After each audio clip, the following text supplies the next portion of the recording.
Presiden terpilih Prabowo Subianto akan menarik utang baru 775,9 triliun rupiah di 2025. Jumlah itu melesat dari outlook pembayaran utang 2024 sebesar 553,1 triliun rupiah.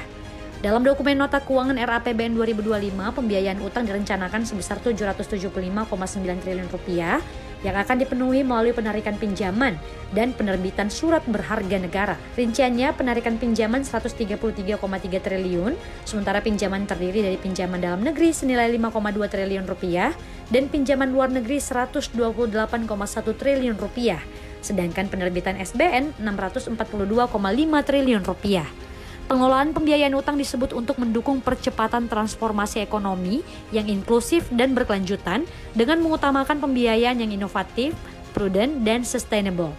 Pemerintah berdalih penarikan utang bertujuan untuk memenuhi kebutuhan pembiayaan APBN dengan memperhatikan keseimbangan antara biaya yang minimal dengan tingkat risiko yang dapat ditoleransi.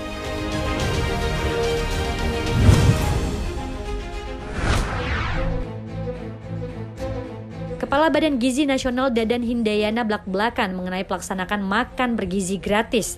Dadan menyatakan program makan bergizi gratis bakal dilakukan mulai 2 Januari 2025 jika daftar isian pelaksanaan anggaran atau DIPA sudah diterima, di mana Badan Gizi Nasional akan menjadi eksekutor untuk program ini.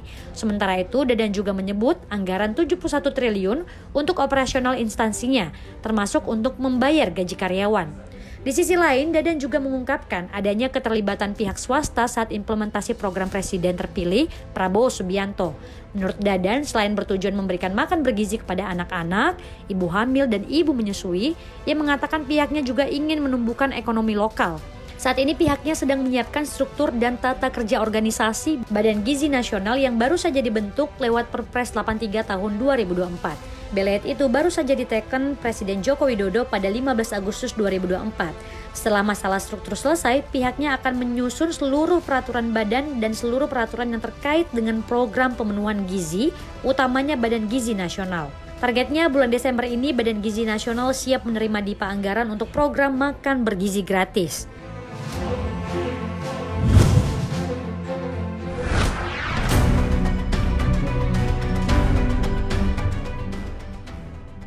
Presiden Joko Widodo resmi melantik 3 menteri dan 1 wakil menteri baru dalam perombakan atau reshuffle terbaru Kabinet Indonesia Maju. Pelantikan itu dilakukan di Istana Negara, Jakarta pada 19 Agustus 2024.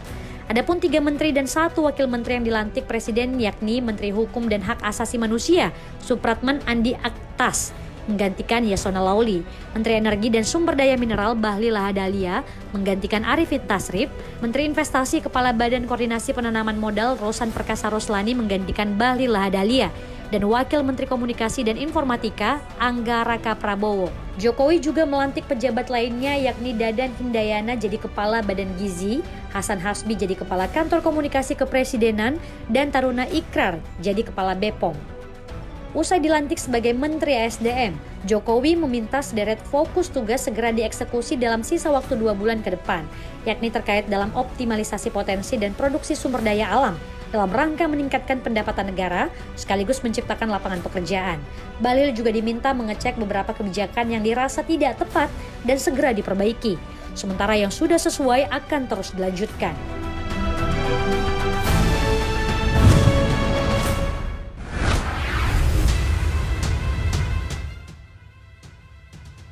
Satuan Tugas Pengawasan Barang Tertentu yang diberlakukan tata niaga impor telah memusnahkan barang impor ilegal senilai 20.225 juta rupiah dalam penindakan yang ketiga kali. Barang-barang itu diantaranya minuman keras atau minuman alkohol, handphone ilegal, juga ban yang tak sesuai ketentuan. Menurut Menteri Perdagangan Zulkifli Hasan, barang-barang impor tersebut tidak memenuhi kepatuhan dalam importasi sesuai dengan peraturan perundang-undangan yang berlaku dan mengganggu industri dalam negeri.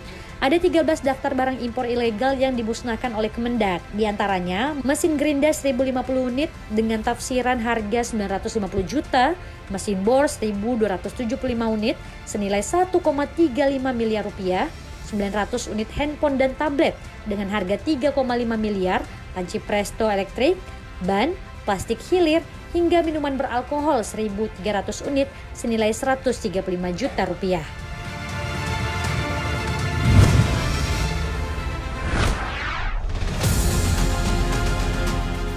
Aksi jual massal kendaraan listrik terjadi di Korea Selatan. Hal ini menyusul kebakaran yang melibatkan Mercedes-Benz EV di Incheon yang menghancurkan lebih dari 140 mobil. Sejak terjadi kebakaran pada 1 Agustus 2024, pasar otomotif Korea Selatan telah dibanjiri kendaraan listrik bekas. K-Car, platform perdagangan mobil bekas terbesar kedua di Korea Selatan, melaporkan terjadi peningkatan 184% kendaraan listrik bekas pada minggu pertama bulan Agustus dibandingkan dengan minggu terakhir bulan Juli. Seri Mercedes-Benz EQE yang meliputi EQE 300 Standard, EQE 350 Plus, model yang sama persis dengan yang terlibat dalam kebakaran, bersama dengan model AMG berperforma tinggi dan kendaraan sport EQE telah terpukul sangat keras oleh reaksi pasar. Setelah insiden tersebut, lebih dari 100 model EQE telah muncul di SK Car, platform perdagangan mobil bekas terkemuka di Korea Selatan, sehingga jumlah total kendaraan EQE yang dijual menjadi 115 per 16 Agustus. Akibatnya, harga kendaraan listrik mewah ini anjlok tajam. Sebelum kebakaran, model EQE bekas biasanya dijual seharga 60 juta hingga 70 juta won atau sekitar 816 juta rupiah. Turun signifikan dari harga jual awalnya 92 juta won.